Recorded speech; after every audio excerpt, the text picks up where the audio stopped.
Om Swastiastu, Assalamualaikum warahmatullahi wabarakatuh. Salam Namo Buddhaya, salam harmoni. Next slide.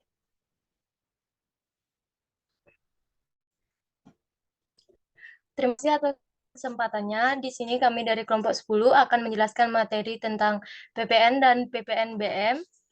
Next slide.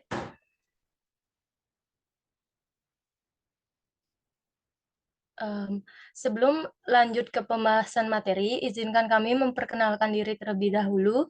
Perkenalkan, nama saya Komang Aricira Dewi dengan NIM 2217051076 sebagai moderator, dan rekan saya. Perkenalkan, nama saya Risma Claudia dengan NIM 2217051185. Perkenalkan, nama saya Debagus Sananta Wijaya AR dengan NIM 4 digit terakhir 1260. Terima kasih rekan-rekan saya yang sudah memperkenalkan diri. Untuk rekan Risma, waktu dipersilahkan untuk menjelaskan materi pertama. Baik, jadi di sini saya akan menjelaskan materi terkait PPN. Bisa di next slide. Jadi, PPN merupakan perubahan dari pajak penjualan atau tulisannya PPN dengan N yang kecil, di mana PPN itu merupakan pajak pertambahan nilai.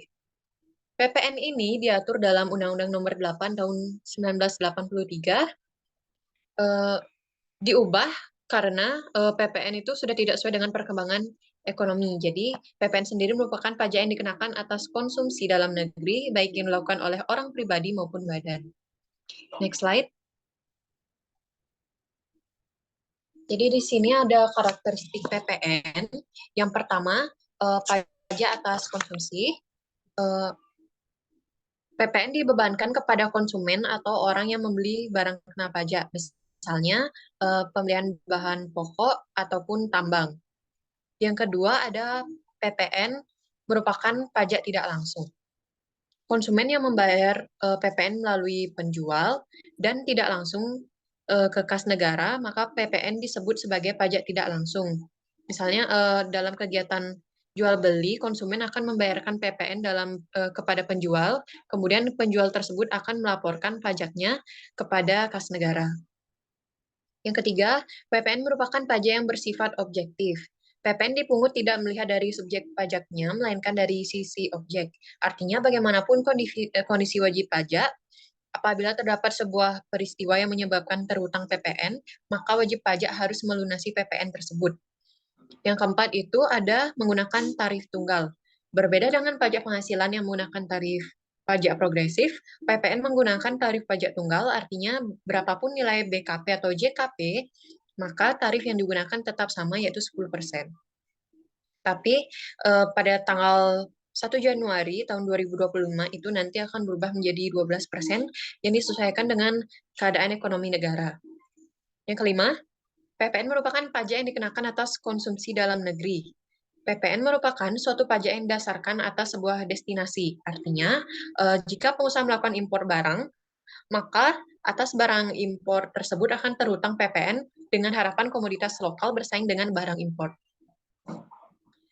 Kemudian selanjutnya yang keenam, bersifat multi-stage levy. Itu berarti PPN dikenakan pada setiap mata rantai jalur produksi dan jalur distribusi. PPN dikenakan berulang-ulang, tapi tidak menimbulkan pajak berganda, seperti halnya PPN atau pajak penjualan.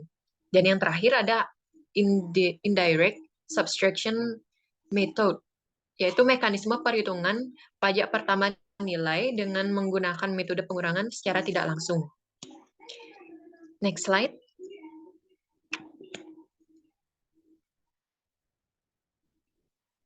Selanjutnya ada subjek PPN yang diatur dalam Undang-Undang Nomor 42 Tahun 2009. Itu dibagi menjadi dua berdasarkan PKP atau pengusaha kena pajak dan non-PKP. Yang pertama, PKP-nya itu, PPN itu dibayarkan oleh pengusaha yang melakukan penyerahan barang kena pajak atau BKP dan jasa kena pajak atau JKP. Kemudian yang ketiga, PPN akan dikenakan oleh pengusaha yang melakukan kegiatan ekspor jasa ataupun barang kena pajak maupun BKP tidak berwujud. Sedangkan non-pengusaha kena pajak itu akan dikenakan PPN apabila melakukan kegiatan impor barang kena pajak, kemudian memanfaatkan BKP tidak berwujud dari luar pabean di dalam daerah pabean. Yang ketiga, memanfaatkan BKP dari luar daerah pabean di dalam daerah pabean. Dan yang terakhir dalam pasal 16C Undang-Undang PPN itu apabila melakukan kegiatan pembangunan sendiri. Next slide.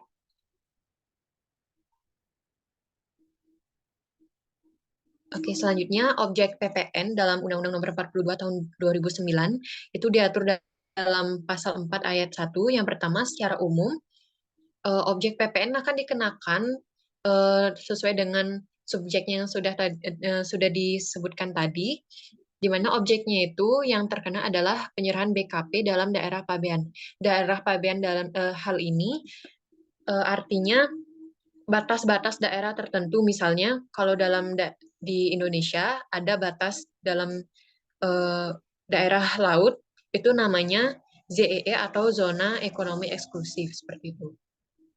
Kemudian yang kedua, ada penyerahan JKP dalam daerah pabean oleh pengusaha. Lanjutkan ada impor BKP. Yang keempat, pemanfaatan BKP tidak berwujud dari luar daerah dan dalam daerah pabean. Kemudian pemanfaatan BKP dari luar dan dalam daerah pabean.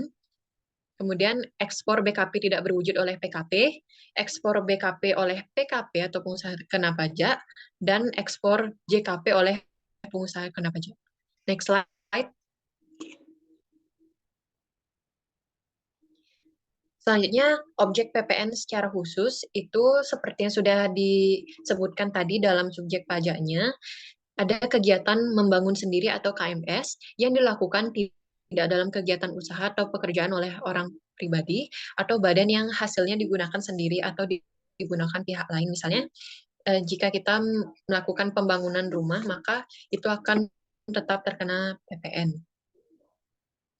Kemudian ada penyerahan BKP berupa aktiva yang menurut tujuan semula tidak untuk diperjualbelikan oleh PKP, kecuali atas penyerahan aktiva yang pajak masuknya tidak dapat dikreditkan karena perolehan BKP atau JKP yang tidak mempunyai hubungan langsung usaha dan perolehan dan pemeliharaan kendaraan bermotor, sedan, jeep, station wagon, van, dan kombi kecuali merupakan barang dagangan atau disewakan.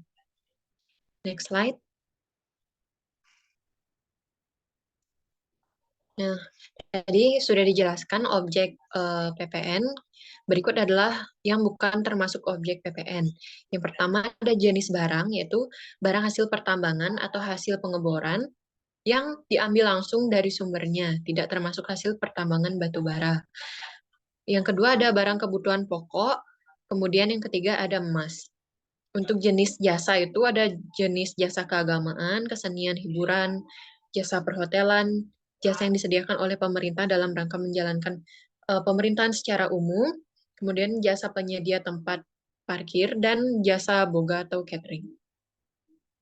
Next slide. Nah, adapun barang dan jasa yang dibebaskan dari pengenaan PPN berdasarkan Peraturan Pemerintah Nomor 49 Tahun 2022, yaitu yang pertama berupa barang itu ada vaksin, kemudian mesin dan peralatan pabrik, dalam rangka produksi tidak termasuk suku cadang, kemudian hasil usaha bidang kelautan dengan ketentuan tertentu, dan lain-lain. Next slide.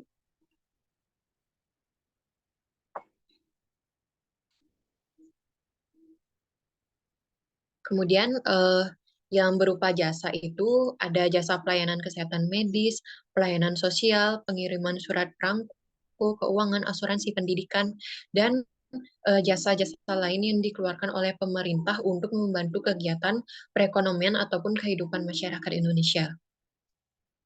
Next slide.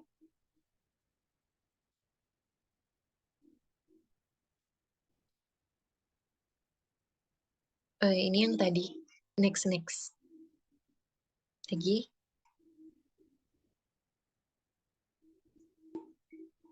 Next slide.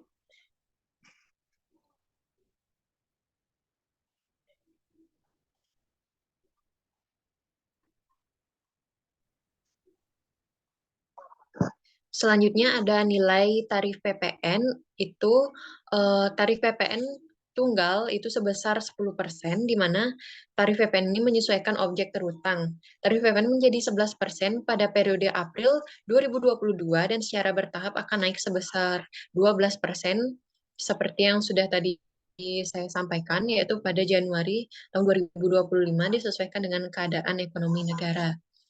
Dasar perhitungan pajak atau DPP PPN yang pertama itu dilihat dari harga jual pasar, di mana atas dasar Undang-Undang PPN dan PPNBM pasal 1 ayat 18. Kemudian yang kedua ada penggantian, yaitu diatur dalam Undang-Undang PPN dan PPNBM pasal 1 ayat 19. Yang ketiga ada nilai impor dan nilai ekspor yang diatur dalam UU PPN. Nilai lain yang diatur oleh Menteri Keuangan berdasarkan PMK atau Peraturan Menteri Keuangan Nomor 75 tahun 2010 tentang nilai lain sebagai dasar pengenaan pajak. Next slide.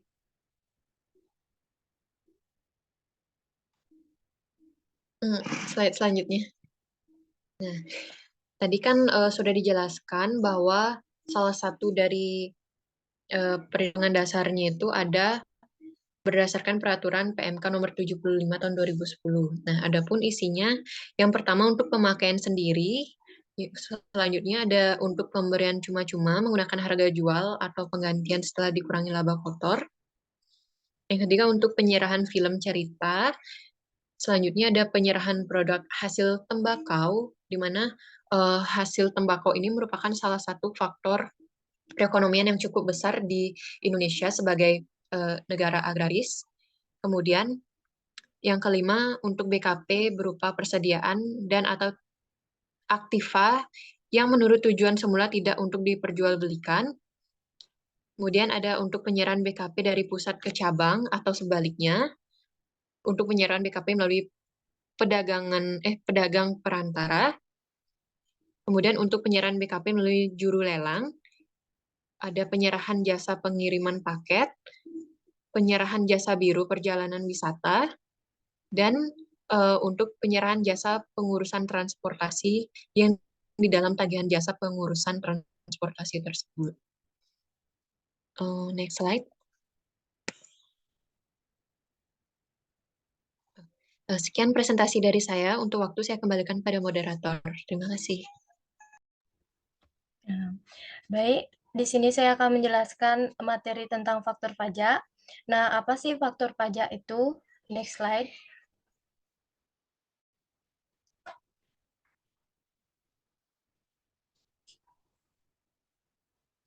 Jadi, faktor pajak adalah bukti pungutan pajak pengusaha kena pajak atau yang disingkat PKP yang melakukan penyerahan barang kena pajak atau penyerahan jasa kena pajak.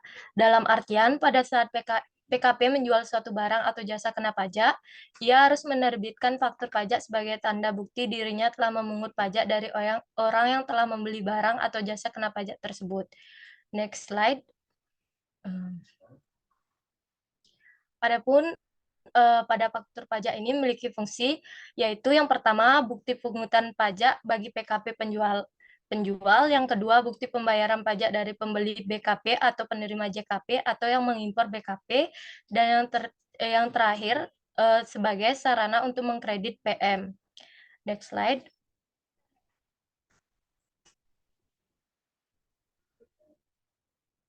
Next slide.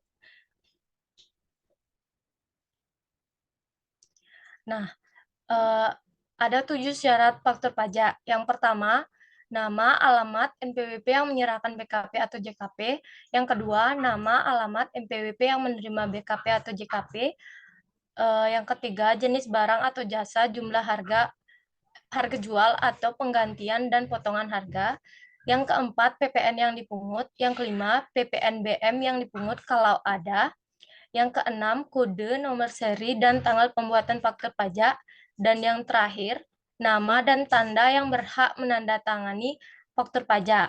Nah, contoh faktur pajak versi 2022 ini seperti gambar yang tertera pada slide di PPT. Next slide.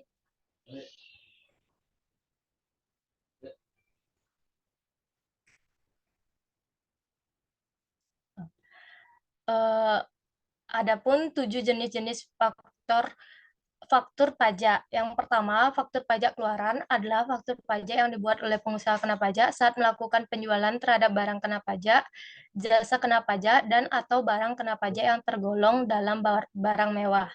Yang kedua, faktur pajak masukan adalah faktur pajak yang didapat oleh PKP ketika melakukan pembelian terhadap barang kena pajak atau jasa kena pajak dari PKP lainnya. Yang ketiga, faktur pajak pengganti adalah penggantian atas faktur pajak yang telah terbit sebelumnya dikarenakan ada kesalahan pengisian kecuali kesalahan pengisian NPWP sehingga harus dilakukan pembetulan agar sesuai dengan keadaan yang sebenarnya. Yang keempat, terdapat faktur pajak gabungan adalah faktur pajak yang dibuat oleh PKP yang meliputi seluruh penyerahan yang dilakukan kepada pembeli barang kena pajak atau jasa kena pajak yang sama selama 1 bulan kalender. Yang kelima, terdapat faktur pajak digunggung adalah faktur pajak yang tidak diisi dengan identitas pembeli, nama, dan tanda tangan penjual yang hanya boleh dibuat oleh PKP pedagang eceran. Yang kelima, ada faktur pajak cacat adalah faktur kena pajak yang tidak diisi secara lengkap, jelas, benar, dan atau tidak ditandatangani. Yang terakhir ada faktur pajak batal adalah faktur pajak yang dibatalkan dikarenakan adanya pembatalan transaksi. Next slide.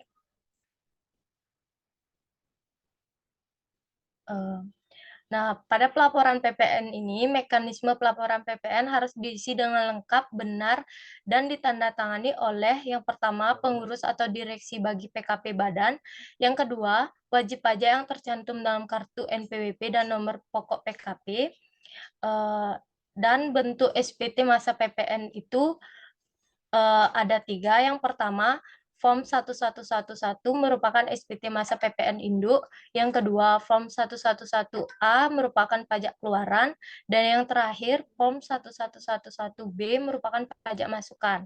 Nah, berdasarkan per 14 PJ tahun 2022, penyampaian SPT PPN ini wajib dilaksanakan secara elektronik dengan menggunakan aplikasi SPT 1107 PUT versi terbaru yaitu tahun 2022.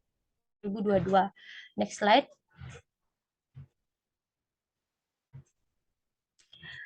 Untuk materi PPN BM akan dijelaskan oleh rekan saya Dandi. Terima kasih. Baik, terima kasih untuk kesempatannya. Untuk materi PPN BM akan dijelaskan oleh saya. PPN BM merupakan pajak yang dikenakan selain pajak pertambahan nilai atau PPN untuk penjualan barang-barang yang tergolong sebagai barang mewah. PPN BM merupakan jenis pajak yang merupakan satu paket dalam Undang-Undang Pajak Pertambahan Nilai. Pajak ini merupakan pajak yang dikenakan oleh pemerintah untuk menjalankan fungsi keseimbangan pembebanan pajak antara konsumen yang berpenghasilan rendah dan konsumen berpenghasilan tinggi, serta pengendalian pola konsumsi atas barang kena pajak yang tergolong mewah. Sederhananya, jika Anda memiliki penghasilan yang tinggi, otomatis Anda juga harus membayar pajak lebih tinggi. Karakteristik PPN BM. Di sini ada karakteristik PPN BM. Yang pertama itu adalah pungutan tambahan di samping PPN. Itu berikutnya ada hanya dipungut sekali, yaitu pada saat impor BKP yang tergolong mewah. Yang kedua, penyerahan BKP yang tergolong mewah yang dilakukan oleh pengusaha yang menghasilkan.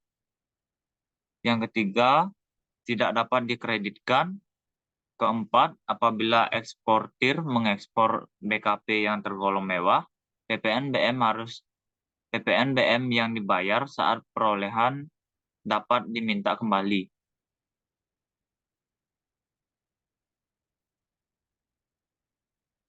Di sini ada dua Yang pertama itu BKP tergolong mewah. Adapun jenis barang kena pajak yang tergolong mewah diantaranya adalah yang pertama bukan barang kebutuhan pokok, yang kedua dikonsumsi masyarakat tertentu, ketiga pada umumnya dikonsumsi oleh masyarakat berpenghasilan tinggi, keempat dikonsumsi untuk menunjukkan status. Untuk berikutnya, kebijakan PPNBM yang berlaku. Pertama, tidak memperhatikan siapa yang mengimpor barang kena pajak tersebut. Kedua, serta tidak memperhatikan apakah impor tersebut dilakukan secara terus-menerus atau hanya sekali saja. Yang ketiga, tidak memperhatikan apakah suatu bagian dari barang kena pajak tersebut telah dikenakan atau tidak dikenakan pajak penjualan atas barang mewah pada transaksi tersebut.